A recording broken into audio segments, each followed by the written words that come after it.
Good evening, church. Welcome to Bible study on 1 Corinthians chapter 13. Y'all, this is a really important lesson. I have a feeling this is going to be one of those lectures that for years to come, when people are going to ask about this, I'm going to be like, hey, you need to go, just go watch the lecture, right? Because this particular passage of 1 Corinthians 13 is a top 5 most mistranslated, misunderstood places in Scripture. And it's probably a top 2 most quoted places in Scripture. I would say after John 3:16, 1 Corinthians 13 is the one that most people hear the most of all of the Scriptures. Today we're going to be talking about love in all of its forms, the ways that it shows up in our life, and in particular, I want to show you some of these books. Most of the books are the same. There's the book that I don't have with me that I read today, which was the one that our dear pastor, David Sloop, gave to us the day we were married. And I've got a couple of other books for you. This is The Zimzum of Love by Rob Bell. Those of you who follow me know that I follow Rob Bell. I'm a super fan. And the other person I'm a super fan of is C.S. Lewis. I quote C.S. Lewis a lot. My favorite quote of all time is in this lecture today. If I had one quote, for all time, it would be the one from the Four Loves. I was telling Justin I had to go buy this book today because my copy has disappeared, which means that I talked about it enough that I lent it to somebody and I didn't quite get it back. So let's get going. The time is 6:01, and we have not a moment to waste.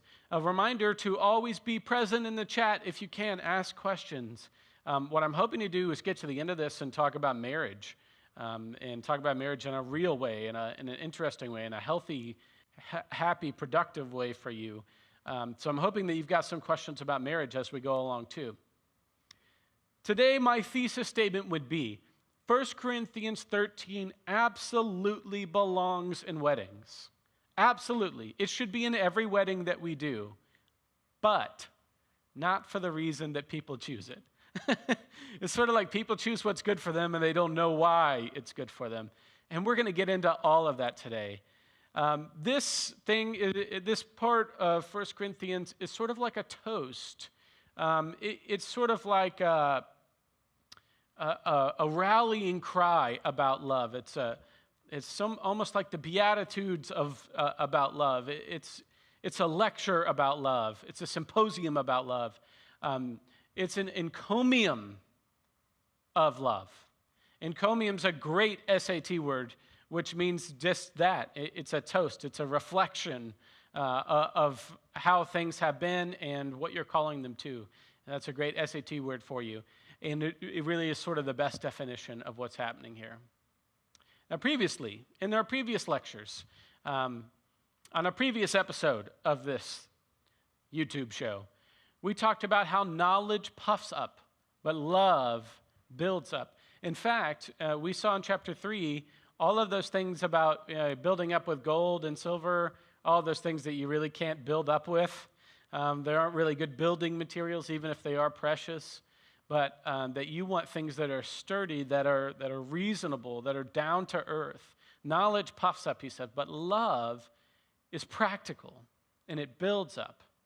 And then, right at the end of the chapter before chapter 13, Paul writes a list of talents that people possess, an order to them. And this becomes really important for that first part of 1 Corinthians 13. So I want to show it to you. You are the body of Christ. And this is when he talks about, an eye is not the same as a foot and all that, but they can't disparage each other because an eye needs a foot and a foot needs an eye. And even the little parts in us, like our pancreas, right, or our liver, those are even more important when you think about them. He doesn't quite get into that. He doesn't know internal organs. But what he's saying is the smaller parts of us actually have huge importance. Even when we forget about them, most of the time, they're still doing a really important job for us. So he says, you are all in the body of Christ. First of all, apostles. Second, prophets. Okay, what he's doing here is he's listing the gifts as he deems them important, okay? That's really important. First of all, apostles. Second, prophets. Third, teachers.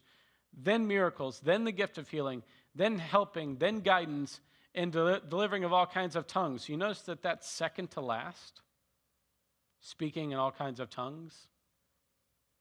Are all apostles? And then he goes, I put ... there, because then he goes back through the lists again, and he says, are all apostles? Are all prophets? Are all teachers? I just didn't want to put all those words back up there.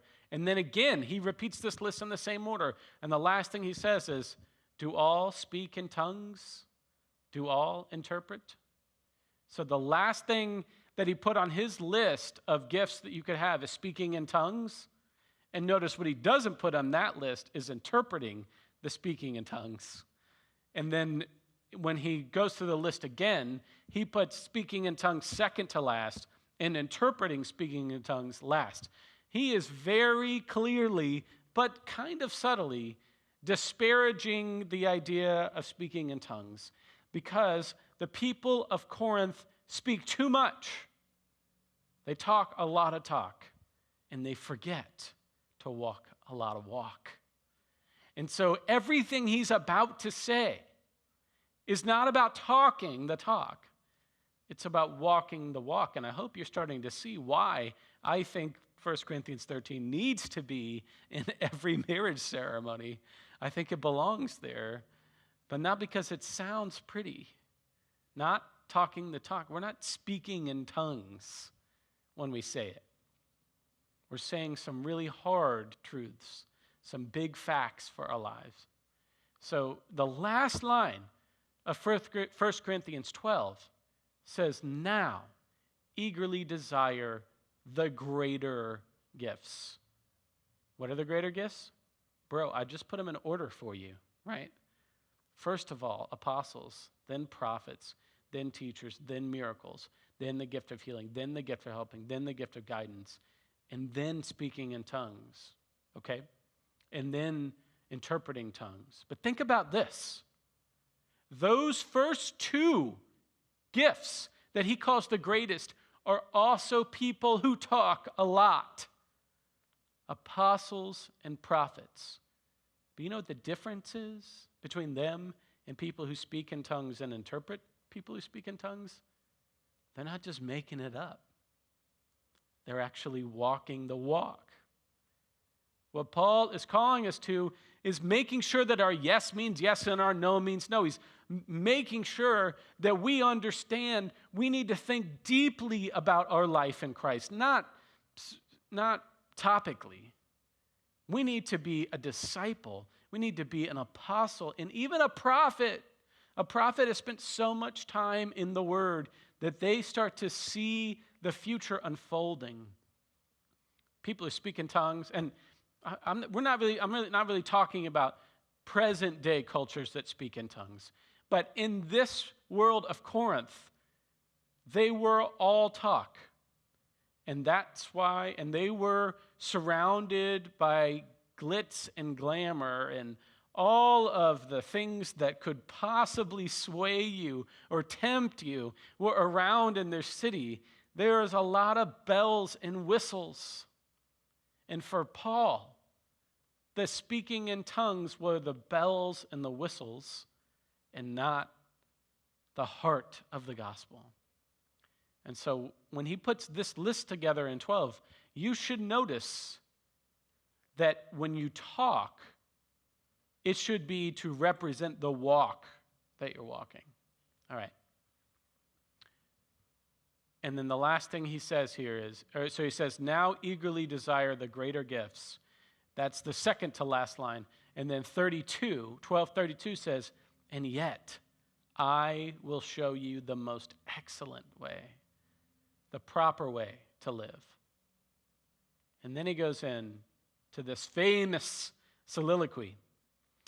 I wrote a play my senior year in college. I was a theater major, and we had to write a play as my capstone project. I directed it and produced it and got all my friends to be in it. And in it, they quote this line from 1 Corinthians 13. And this character, I've been quoting Shakespeare throughout the play. And this guy goes, wow, that sounds like Shakespeare. And he's like, it's not.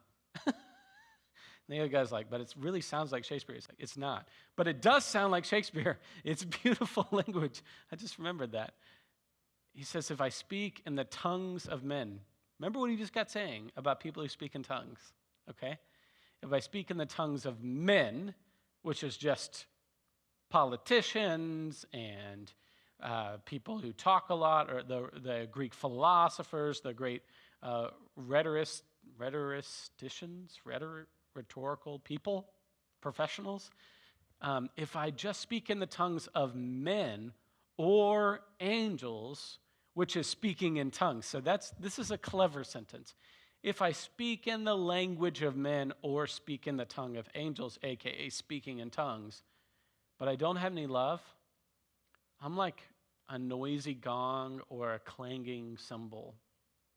Now, I don't know how much you know about gongs and cymbals, but a gong and a cymbal does not an orchestra make. They are add-ons. They are obnoxious. They are not standalone. They don't hit multiple notes, do they, Justin? They don't play chords. They don't move along. They don't have melody. They don't have harmony. They don't have interest or peaks or you can only choose to hit them hard or softly. But inevitably, you're going to hit it hard because that's the only way you get the desired result out of it. They are a period at the end of a symphony. They are not the symphony. So you can tell people that you are really, really loud. You can be really, really loud.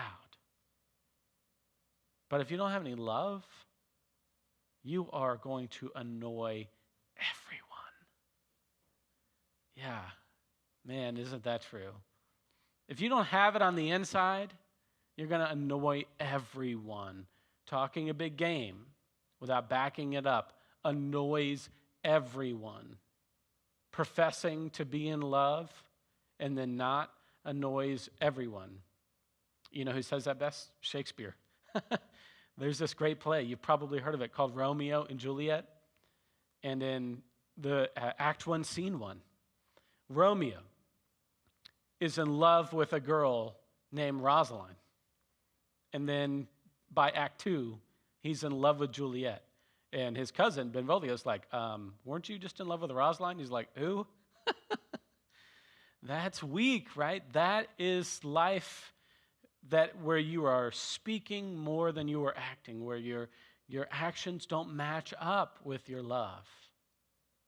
You sound like a resounding gong, which is really annoying, or a clanging cymbal, which only belongs in an orchestra because other instruments have brought the beauty. You've only brought the noise. That's such a poignant example.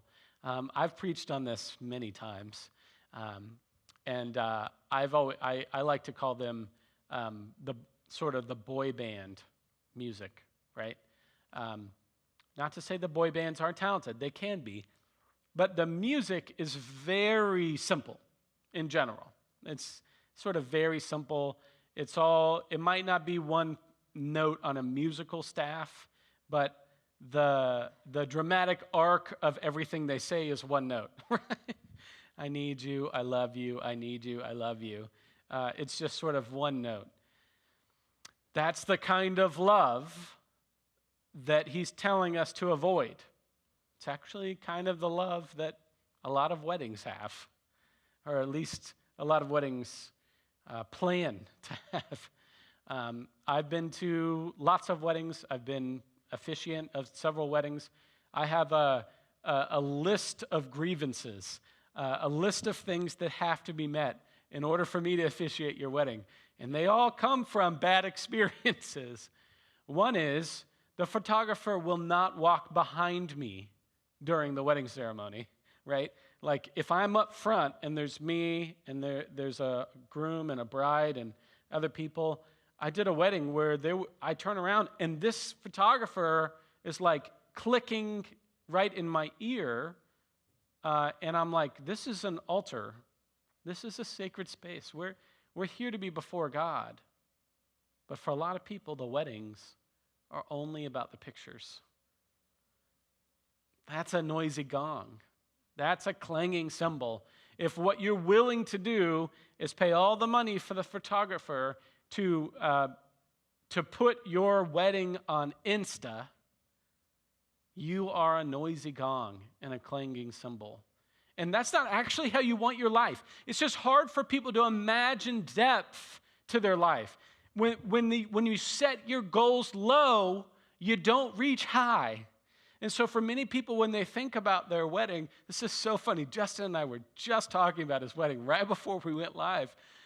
Not planned in any way, just because Justin and Jess are getting married in April, and they were meeting to talk about wedding stuff today. A lot of people think about their wedding day about seating arrangements and flowers and punch and cake and photographers. And I tell them that they're aiming too low for that day. If you're just trying to make it pretty, you're missing it. A gong looks really cool in your house until somebody starts hitting it over and over and over again. All right. Then if he says, if I have the gift of prophecy and I can fathom all mysteries and all knowledge, and I have a faith that can move mountains, but I do not have love, I am nothing. He actually says, I am nothing. I am worthless. I don't exist. And he says, if I give all I possess to the poor and give over my body to hardship that I may boast, but I do not have love, I gain nothing. Essentially, what's the point? I know you've heard all this before, and maybe this feels a little laborious for you, but really sink into these words of Paul. Paul has told them so far that they need to trust him and not all the other charismatic leaders of their day, all those other talk people. And then he says in chapter 3, which we read, or chapter 2, I came to you professing to know nothing except Christ and him crucified. Paul is talking about emptying himself out so that he might be filled up with the love and grace of God. That he's not some big, tall character to follow, charismatic leader, but that he is a small and humble servant of Jesus Christ. And so then when he gets to 13, these people who've been emulating Paul, he started their church. He is the man of this particular church. He's the one that everyone talks about forever, right? That the next 3 pastors after Paul are all going to have a miserable time because all anybody can talk about is Paul, right? Even after he's gone. He's that level, right? He's that kind of pastor. And then he says, yeah, but if I just do a really good job and I'm just full of it, if I'm dead on the inside, I've got nothing. It's not that I've got like this much. He said, I've got 0. I've got nothing. Because without the true humbleness of following in God's footsteps, your faith is just words. Empty, empty, empty, empty words. We've got a little bit of a footnote here. If I give all I possess to the poor and give over my body to hardship, that I may boast. Footnote. If your Bible says something different, I would love for you to put that in the chat. This is the NRSV. Typically for these Bible studies, I use NIV just to kind of get you out of your headspace, because we usually do NRSV here at church. And by you, I mean get me out of my headspace. And here I went with NRSV because NIV has a very different part of this word. And it goes to show you that when people say, oh, I'm a literalist of the Bible, well, which version are you talking about? This is one of those weird lines where this is correct. To me, historically, verifiably, this is the version that I would follow. If I give all I possess to the poor and give over my body to hardship, that I may boast, but do not have love, I gain nothing. That sounds like something Paul would write. But there's another version that's in the NIV that says, if I give my body over to hardship and go to hell, but do not have love, I gain nothing. That feels like somebody edited that over, right? Obviously, the word hell isn't there. It's an English word. I didn't research it enough to know if it's Gehenna or Hades or Sheol. Whomever wrote over Paul put that in. But it's just another place that Bibles don't always agree. There is not one manuscript out there. By the time we get to 333 and the Bible is put together and sort of codified for all time so far, there's different versions of things out there. So they think they're all agreeing on something, but they're all a little bit different, right? It's kind of like going to Target in a foreign city. It's kind of the same exact Target that you have, but they got food over here and they got other stuff over here, right? The Bible is always like that. It is not one clean-cut piece of perfect scroll that you can pull out and say, I'm a literalist of this thing. It is way more complex than that. And all you have to do is Google search it or pull up two Bibles, get an NRSV and an NIV, and look at 1 Corinthians 13:3, and you'll see that the Bible can say very different things across translation. Okay. There's a lot that's really funny about how this shows up in weddings. In all the weddings I've done, this has happened many, many times where somebody wants to read their translation of the Bible. And I say, okay, can I see what you want to read? And then I find that line, and I've said, is this the line you want? Because in my Bible, it actually says this. And they're like, oh, well, can I use your Bible? That happens. I'll tell you more about that later on. That happens sometimes. And then we get these words. You go to make this full screen, Justin. You know these words. You've heard them in every wedding, right? There's a great line in a great movie called Wedding Crashers where they actually take bets on whether or not they're going to read 1 Corinthians 13 in the wedding, and of course, they do. Love is patient and kind. It does not envy or boast, is not arrogant or rude, does not insist on its own way, it's not irritable or resentful, does not rejoice at wrongdoing, rejoice with the truth, bears all things, believes all things, hopes all things, endures all things. So this is the way that this is usually read in weddings. And I'm really not trying to make fun of anybody. I think we've all been there, right, though? Somebody gets up and they read it like this. Love is patient and kind, does not envy or boast, is not arrogant, it does not insist on its own way, it bears all things, believes all. You get my point, right? We sort of make it sound like it's a meditation track so we can gently fall into our marriage. Somebody amen that, right? Somebody say amen to that in the chat, right?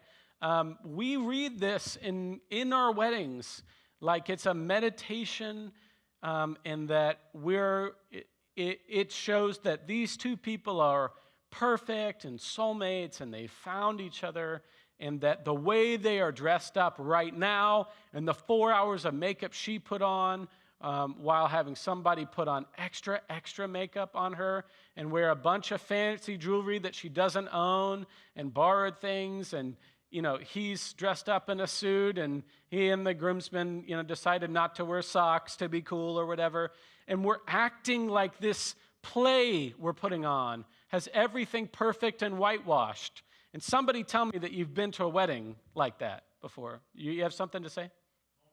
Yeah. Okay. Yeah, it was regarding the other slide. Larry Wu said that the Student Bible writes, surrender my body to the flames. Yeah, thank you. Sorry, I was misquoting that. Surrender my body to the flames. Okay, that's a redaction. That is a later edit to 1 Corinthians 13. There is nothing in the rest of 1 Corinthians that suggests flame language, right? And context matters. If you had the two side by side, that I may boast, is that something Paul says? Yeah, he says it on like every page, right? I came to you preaching nothing but Christ and himself crucified so that I may not boast, right? That's on every page. The idea that a descendant of the flames could be original makes no sense. It's just not the context. It's not a word that Paul uses. He uses beating, he uses prison, he uses a bunch of bad things, but he never talks about some sort of afterlife of hell and damnation, right? And thanks for bringing that up, Larry. I'm not mad at you. My mind is boggled by how often this sort of Dante's Inferno version of Christianity makes its way into the Bible. It's not original. It's just not there. The hardship that I may boast sounds like Paul, doesn't it? I mean, it's just the eye test. It passes the eye test very easily. Any other comments on this part of love is patient and kind? Okay. We're going to talk about this in some other ways. I don't want to beat a dead horse here, but I think you know that the kind of love that is being talked about here is a deep, hard, impressive, humble, painful, sacrificial, unconditional, wherever you go, I go kind of love. It is an impressive love. It is a deep love. It is a vicious love. It is a bear trap, never going to let go of you kind of love. It is not the beautiful, cutesy kind of way that it's read about at all the weddings. Yeah, Justin. Yeah, speaking of that, Richard says, amen. Really liking what you're saying, but I always thought that the text about love is a list that I am obligated to try and live out and return to when I fall. Yeah, I do think that it's offering us that example, but the reason it's offering us that example is because this is what God is. This love is what God is. So when we read it in weddings, it's like this is like what our marriage should be. Sort of maybe a little bit how you're talking about it, Richard. Not quite all the way, but like we read it at weddings, like, oh, this is what love is. This is why these two people are here, y'all, because they're patient and they're kind. And you're like, I just saw her yell at a caterer like 4 minutes ago, right? And I just saw him down a beer that he didn't think I saw him do like 5 minutes ago, right? And then we get up there, and my problem with it is that we read it while we're all dressed up, doing our perfect thing, pretending like we're perfect, and we're up here, and we've got mom and dad sitting there, even though they're divorced, and we've got all kinds of problems going on that we're not talking about, but we're going to get up here and talk about love like it's perfect, and then look at these two people who are dressed up like they're perfect, and then like pretend like that perfection is actually real life, and it ain't. Yes, I think these are absolutely extraordinary things for you to put on your wall and look up to. And that's sort of what we're going to segue into here. I think you're right on, Richard. This is what we want on our mirror, right? But it's a juxtaposed to the perfect wedding day. That's sort of my thesis here, right? The way we read it is like, oh, isn't that so cute? But it's actually much, much, much deeper than that. Much, much deeper than that. A couple of things that I just want to highlights I want to hit for you, so as not to just keep telling you how great it is. Faith, hope, and love. This is a reoccurring theme in Paul's writings. It shows up here in Corinthians. It shows up in Romans. It shows up in Galatians. And you'll see, later on the phrase, faith, hope, and love are the gifts that he gave us, and the greatest of these is love. You've probably heard that before. There's a country song about it, at least one. And this is what Paul means by that. Basically, he means that faith is our right relationship with God. It's when we pay attention to God in our life. Hope is our right relationship with the future. It's when we situate ourselves today to know that good will triumph over evil and that love wins. Love does win at the end. And then love, the word that he's using here, is our right relationship with our neighbor. It's just kind of what you're talking about, Richard. I look at these things as things to aspire to. And what we find out is it's actually the kind of love that God has for us. And so Luther would tell us that love that God gives us, we refract back out into the world so that our neighbors get to experience God indirectly until they experience God more directly. And sometimes when we come to church and we're just not feeling it, and we're surrounded by a bunch of people who are radiating God's love indirectly, we get the warmth of that love because it's radiated, it's reflected to us. I think that's a really undervalued part of coming together for worship, is even when our faith doesn't feel like it's at peak, when we come into the room of people who believe like we do, who have faith like we do, we sort of soak up some of their rays, some of their sun, some of their warmth, some of their vitamin D, if you will. I think that's really beautiful. And I just have to tell you this too, because it's just really cool. Now, the way it shows up in English, right? Love is patient and kind. Love is not arrogant, boastful, or rude. The actual way it shows up in the Greek, love is the subject of the 16 verbs that happen, okay? Not an adjective. And that's really important because when you say love is kind, right? You've made love, in that situation, love is the object, but the verb, how am I saying this? The verb isn't love. The verb isn't love. The verb isn't is, okay? Is isn't there. So what he's saying is love shows patience. Love makes kindness. It's not a comparison of love to kindness. Love is, love is, love is. It's saying, no, love shows up patient. Love demands kindness, right? Love makes things happen. It's an active quality of love. And part of the passivity of the language is what makes it sound so cutesy in our weddings. I'm not explaining this very well, but I hope that you understand the difference between making love the subject and the next thing that happens are all verbs, shows that love, by definition, is action. It's not, love isn't arrogant, boastful, or rude. It says, love stops arrogance and boastfulness and rudeness.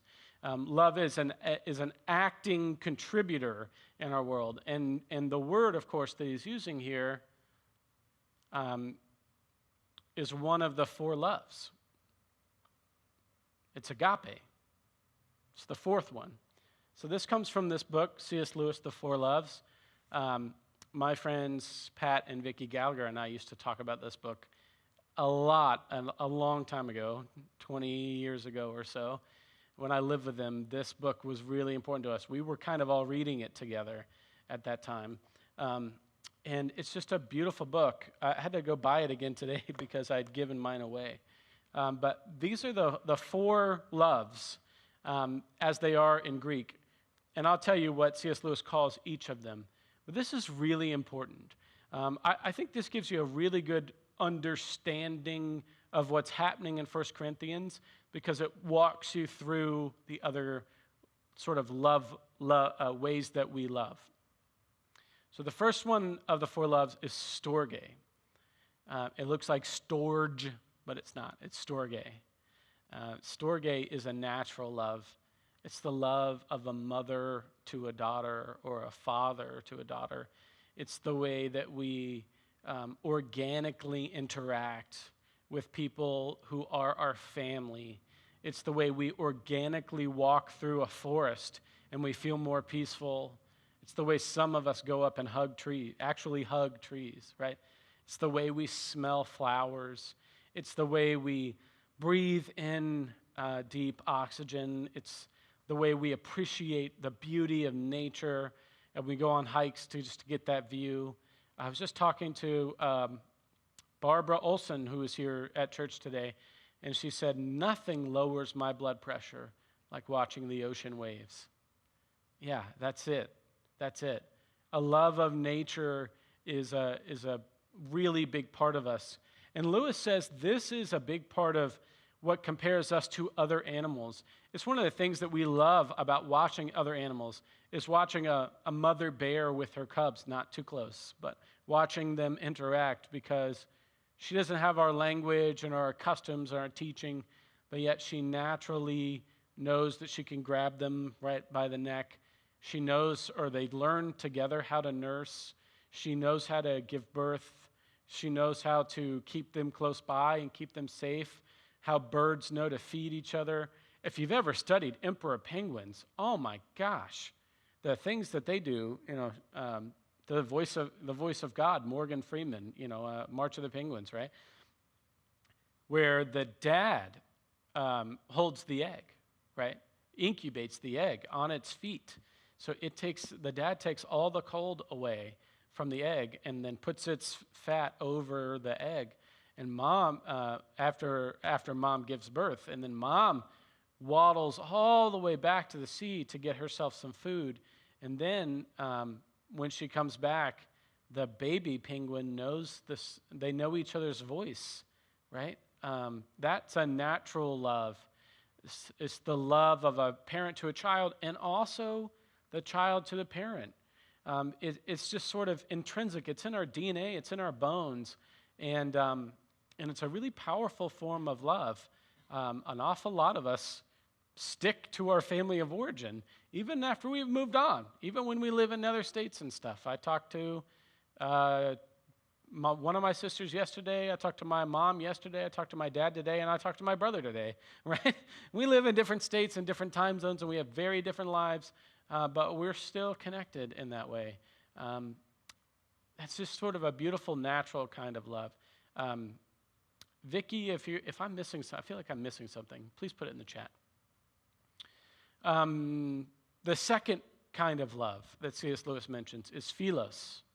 You know of philos as brotherly love, as in the city of Philadelphia. Philos, love, Delphia, brother, right? Love of brother, brotherly love.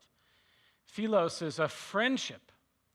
And C.S. Lewis says, it really helps your friendship if you have things in common that you like to do. He says, if you notice when people are in romantic love and they get their picture taken, they're always like looking at each other or like really cute, like holding hands or something together. But if you get a picture of you and your buddy, you're probably doing something, right? You're probably out fishing and you're sitting next to each other. You're both facing forward. It's companionship in that working together, facing forward kind of way. It's just one of those things where when I go and you want to have a deep conversation with someone, two guys can go sit together at the bar and like not even look at each other, right? Just like look at the bartender and have a conversation. You turn and talk to each other, but it's about doing something together. And Lewis says that, granted, this was 100 years ago. This was legit 100 years ago that he wrote this book. He says that for men, this came from times when they were hunter-gatherers, and they would spend time preparing to go on the hunt, and then they would go on the hunt together, and it was sort of a mutual goal was to kill something for the whole tribe, right? So the friendship developed out of that, sort of getting together. And then when they would get back to camp, the guys would get back together to go over the hunt that they'd been on, and then tell the story of how the hunt went, right? Laugh at that guy who missed with his arrow, and then he explains, why he missed and all that, and then, talk about the hero and tell his story even bigger than it was. Same thing happens at battle. nowadays, we call that the 19th hole, right? When after you play golf, you go, you go and have a beer together and, talk about the things that you've done. Philos is a beautiful kind of love. They all are, obviously. But there's one particular quote that when I read this book in high school, really stuck with me. And every day of college, I had it my away message on AOL Instant Messenger. Who remembers that, huh? My AOL Instant Messenger away had this quote, and I don't even have to read it. I have it memorized, but here it is. Friendship is unnecessary, like philosophy, like art, like the universe itself, for God did not need to create it. It has no survival value. Rather, it gives value to survival. That quote's always stuck with me because my friends mean so much to me. They have meant so much to me. My family of origin, I sort of moved out. I left home early. And my friends and Ashley and Stephen and, all of those friends, they became a family to me. But friendship is a chosen family. And every now and then, I'll do a funeral and I'll say, okay, these 3 rows are for family only, and everyone else is going to sit out there, And they go, oh, but Patty has to sit with us. You're like, oh, I haven't met Patty. I thought you had 3 daughters. I'm not getting this. They're like, well, Patty's not family, but she's family, right? Every now and then that happens. And I just love that because I get it. I know what that feels like. I know you do too. And what he's surmising here is that God didn't need to create us for God's own sake. God was good without us. It had no survival value for us. God doesn't need us to survive. But the relationship, the love, gives value to survival. And I kind of see that as one of our biggest roles in life. How do we give value to other people's survival? And right now, we have a really high rate of loneliness, of depression, of anxiety, of suicide. We have a lot of people who don't feel like they have value in survival or don't feel like they have that enough. And, being a friend is not hard. Actually, it actually feels really good. And befriending people is one of the things that I think this congregation does very well. We get high marks for that. All of our visitors that come through say how friendly everybody was. And I know that hasn't always been in your history, but it clearly is part of the DNA of this place now. This is a very friendly congregation. Lewis says that friendship is one of the least natural loves. It's not necessarily something that all of the other animals in the animal kingdom do. Some of them do, sort of the more evolved ones like dolphins and dogs sometimes do, but chimpanzees definitely do. And birds do, but only when it's mating season and they have to perform each other's dances. If you have not YouTubed mating dances of birds in a while, you really should, because they are a riot.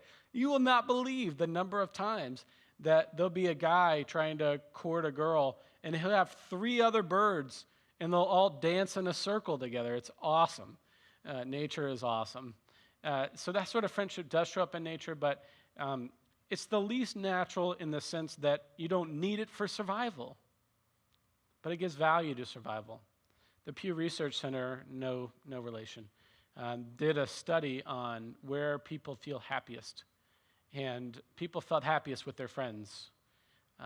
They felt happiest with their friends, next with their spouse, next with their children, and next with their parents. Coworkers are in there somewhere. But friends are number one. Friends are the people that we feel happiest with. And when times are tough for us, we rely on our friends. I had a tough time this summer with my dad, and my wife Ashley set up a call with one of our friends, Kirsten, because she knew that I needed to talk to her, right? When times were tough, obviously I talked to my family, but I talked to my close friends too. One more thing I want to say about this, and I know we got to move on, but I could talk about friends forever because friends are it's just such an important part of our lives, and it makes our lives go round. And in weddings, our friends show up, don't they? Our friends show up. They flank us. They flank us at our wedding. Yeah. So the next kind of love is Eros. Eros is romantic love. And C.S. Lewis writes that it makes the world disappear around us. We lose time with the one we love.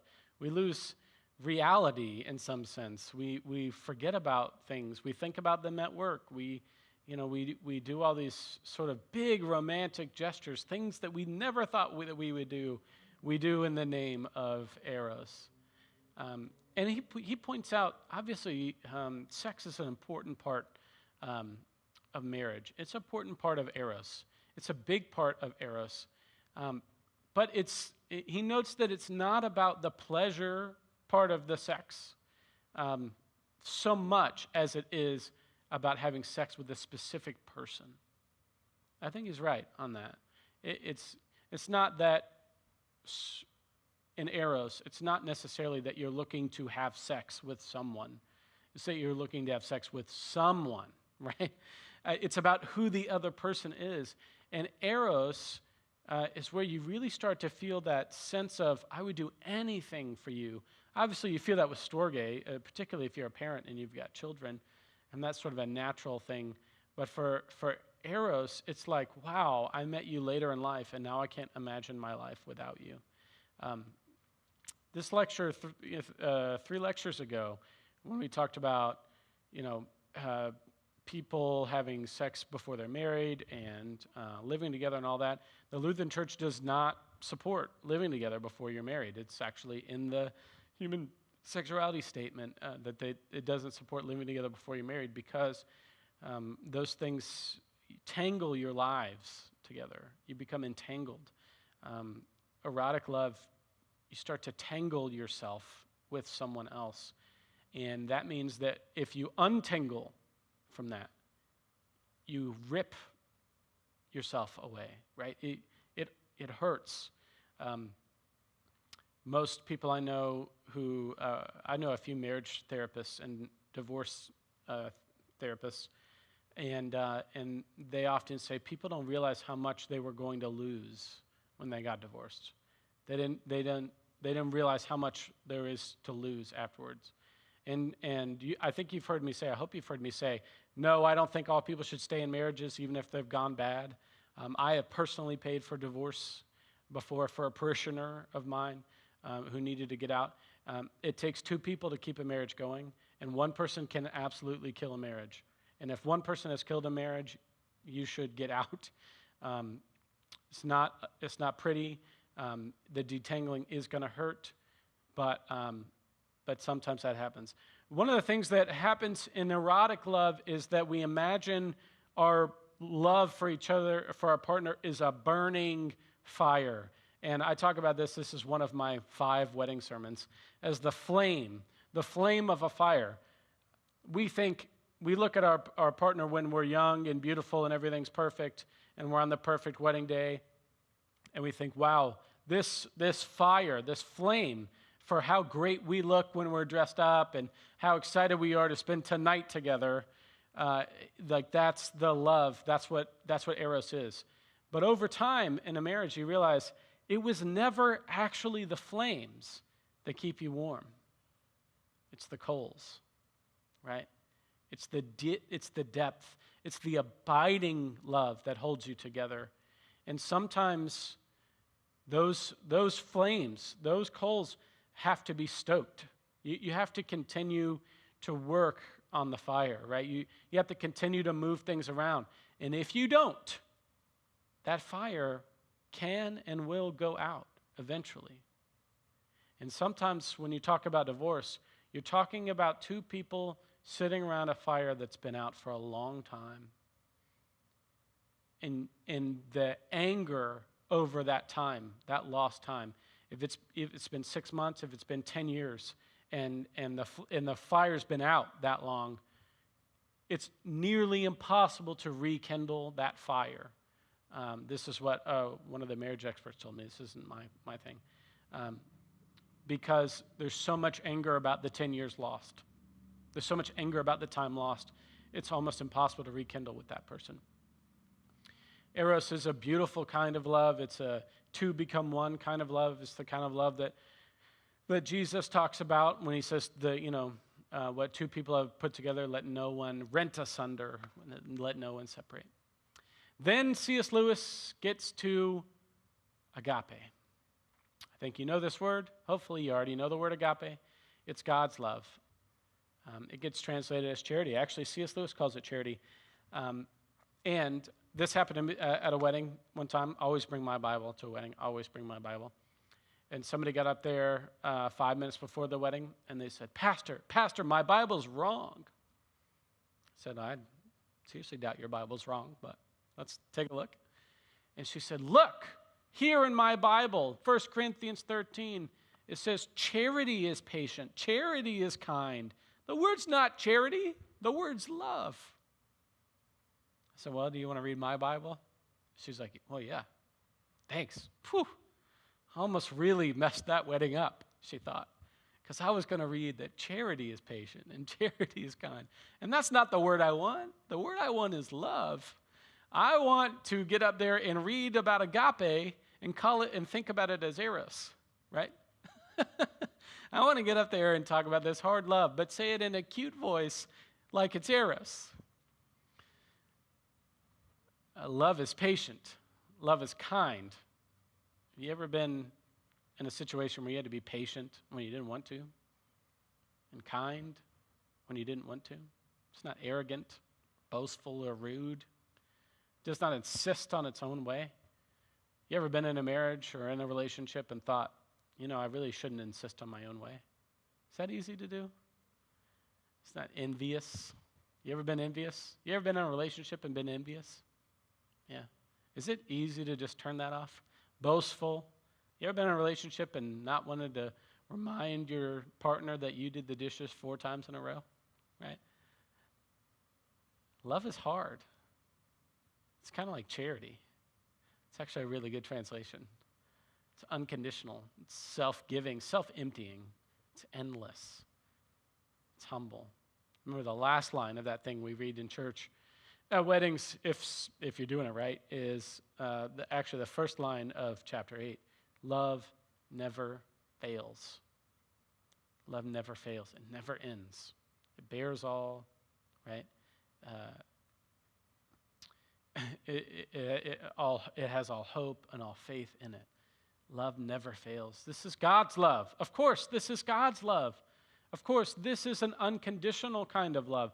This is a never give up on you kind of love. This is a you can do nothing for me and I'll still love you kind of love.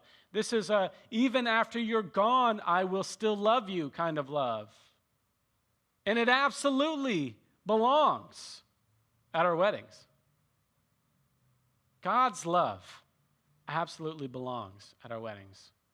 Because the truth is this. All 4 of these loves are at our wedding. All 4 of these kinds of loves show up at our wedding. They're standing right there in plain sight. This is a picture from a wedding I did this week. This is from Sunday. Storge, a natural love. I stand up there with a happy couple and I look out. I see mom and dad. I see mom and dad. I see grandma and grandpa, and grandma and grandpa, and grandma and grandpa. Great grandpa who can't wait to tell me about his Lutheran pastor. That always happens. There is a natural love there. And, I'm trying to get over my old ways. But most people choose not to have weddings in churches anymore. I don't get it. But I'm trying to see that what they're choosing is to have their wedding in a beautiful place, full of storge, full of natural beauty, right? And then they get bummed because it rains. And I'm thinking, we wouldn't have to move this wedding into the same place and sit around the tables where we're going to eat later if we did this at the church. Church is dry. There's plenty of places to sit. What I like about being married in a church, and this is just part of my pitch, is if it's your church, then you show up there every Sunday and think about the place where you said your vows to each other. In front of that altar, where you take communion every week. You get to re-up every single week at that altar. Oh yeah, I made vows. Oh yeah. But when you get married on, a cliff on a beach that you don't see, you don't get to go back by there. So I know I'm a dinosaur, but, what can you do? Philos shows up at a wedding because almost every wedding has at least a bridesmaid, has a maid of honor and a best man. And they actually they perform a function in the wedding. One of the things I like to do at a wedding is to have them sign the marriage license as witnesses during the ceremony, because it gives the bride and the groom the chance to look out and see who all came to their wedding. That's part of it. But also, these two people literally came to witness their best buddy's vows. They actually came today to hear their buddy say, I take you in for richer, for poorer, for sickness and health. Which, by the way, those promises aren't Eros, they're agape. The vows, they're agape, right? I promise to take you even when I don't want to be patient, even when I don't want to be kind, even when I want to be arrogant or envious or rude. I promise to stick with you unconditionally, to be faithful to you until death parts us. Unconditional. The love of the vows is actually agape, right? And the two people on the side, the best man and the maid of honor, they are literal witnesses to your vows. They literally sign the marriage license certificate that goes to the state that registers you as a married couple as witnesses to your vows. Philos. Our friends are there. Our friends are the ones who actually make our wedding great. Our family can kind of get in the way, but our friends are the ones that make our wedding great. Eros is obviously there at a wedding. Don't think we have to talk about that too much in this part. And agape. God's love, God's blessing, God's eternal love. The originator of love is there, blessing our union. Yeah. Yeah, Larry Wu asked, out of these four, though, can you specify again which love is Paul referring to? Yes. Paul is using the word agape over and over and over again. It's the same word all the time. Shout out to Larry. I officiated Larry's daughter's wedding last year, and we had this conversation. I had this conversation with them, with that happy couple, about why 1 Corinthians 13 should be at their wedding, and because it's all four of these types of love are there. So agape is the word that Paul uses in 1 Corinthians 13 every single time. Agape is patient. Agape is kind. Agape is not envious or boastful or rude. Agape does not insist on its own way, which is why that woman in that one wedding I did came up and said, my Bible's wrong. It says charity. Charity is patient. Charity is kind, because it's the word agape got translated as charity. And in fact, C.S. Lewis's four loves are affection, that's storge, friendship, that's philos, eros, which is eros, and charity. It doesn't say agape, it says charity on here. Yeah. So all four loves are there at the wedding. So that's why I think that 1 Corinthians 13 should be there. By the way, I did this sermon one day in Winston-Salem, and a young couple was there for the first time. And that was 7 or 8 years ago. And then 5 years later, I was sitting down with them to do their wedding. And she said, I want you at my wedding to do that sermon that you did 5 years ago on 1 Corinthians 13. And I was like, really? You remember something I said 5 years ago? So I looked it up, and it was this. Love is not chocolate. See, when we get up there and we read 1 Corinthians 13 and we say it in our cutesy voice, we think about it as Eros, and Eros is chocolate. We think about it as this beautiful, everything's perfect and nothing bad's ever going to happen, kind of flames of the fire kind of love, but that's not the word. The word isn't Eros, it's agape. And love isn't chocolate, it's vegetables. Love is what's good for you, even when you don't want what's good for you. Love doesn't give up on you. Love is doing the right thing every time. Love is self-sacrifice for the common good, for goodness' sake. Love isn't chocolate. Agape is vegetables. Agape is patient and kind. It does not envy. It does not boast. It is not proud. It does not dishonor others. Agape is not self-seeking. It is not easily angered. It keeps no record of wrongs. Agape does not delight in evil, but rejoices with the truth. It always protects. Agape always trusts. Agape always hopes. Agape always perseveres. Agape never fails. Now, we are right at 7 o'clock. I have a couple of things I want to tell you about marriage, just because I think that that's really important. We just don't talk about it enough. I just don't think we talk about marriage enough. We don't talk about warning signs. We don't talk about what to do about it. So I want to spend a couple minutes about that. In the book that I don't have with me, but that I reread today, it talked about sex within marriage as a sacrament. And I thought it was really beautiful because it's kind of like it's the thing that you've returned to that's sacred. And it's, the book says it's not the only thing that's sacred. Sometimes meal time can be sacred, date night can be sacred. But sex is definitely one of those things that feels sacramental. It's a time when God's love is there, and in it you give of yourself. It's not just about taking. Eros, properly defined, is about a mutuality. It is about self-sacrifice, and it is about being there for each other. And then the book says, sex is a sacrament. I think that there's a lot of helpfulness in that idea, that it's a place where God is present, but it's also a place that we need to think about as important for our lives in a holy way. And then it says that sex and intimacy is also, this is a completely another analogy, but is also like car maintenance.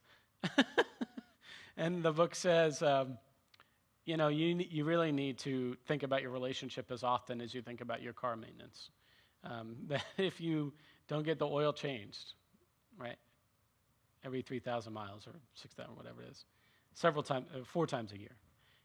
If you don't look at the diagnostics and think, okay, what can I do to keep things going well? That's a warning sign. He says marriage is the same way. That in marriage we need to continue to work on it, actively spend time talking about what's going right, what's not going right. Think about things and really spend time making sure that the marriage is going well, and that involves communication and conversation. Another thing I want to tell you is that arguments are completely natural within marriage. They're natural outside of marriage, but that one of the things that defines a good marriage is the ability to come back together after an argument.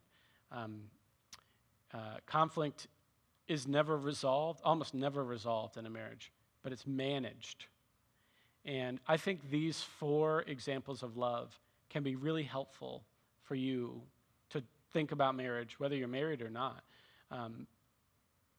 But to think about how love comes and goes. It doesn't just show up in one way all the time. It shows up in the myriad of ways. That life is full of beauty, and beauty is full of love.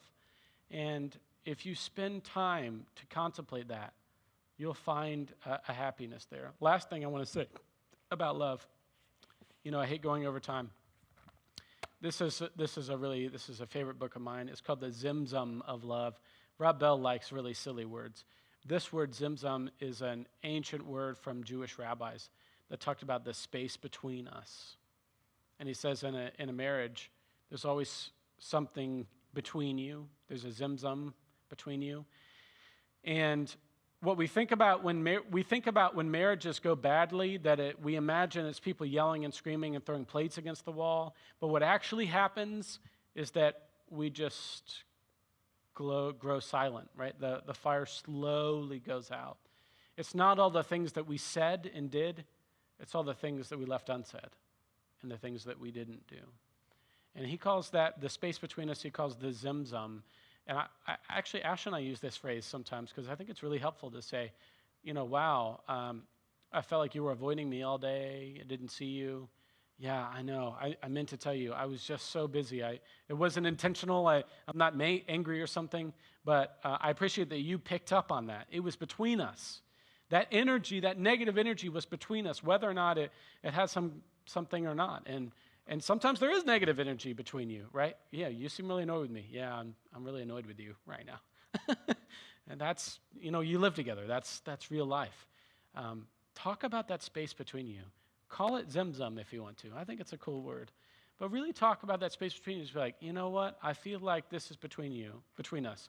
And the other person should say, oh, if that matters to you, it's important. Not say, what are you talking about? Everything's fine, right? I never said anything. Well, I know, but, we've been married for 15 years, and I know when you're angry, and you're clearly angry. Well, I didn't, you see what I'm saying? Honor the zimzum between you. Honor the space. And pay attention to what you're putting into it and what you're getting out of it. And have that conversation, too. It's not just about what you've said. Once you've been married a while, you don't even have to say anything. You already know. So honor that space, too. All right, that's enough from me. I hope that you've enjoyed this lecture on what love is. I hope if someone tells you that they want to put 1 Corinthians 13 into their wedding, you say absolutely, because all 4 of God's love shows up at a wedding, particularly agape. And may that love be the enduring love for all of our lives. Good night, everybody. Have a good night. See you in 2 weeks. We're going to take next week off, and we'll be back in November. Bye.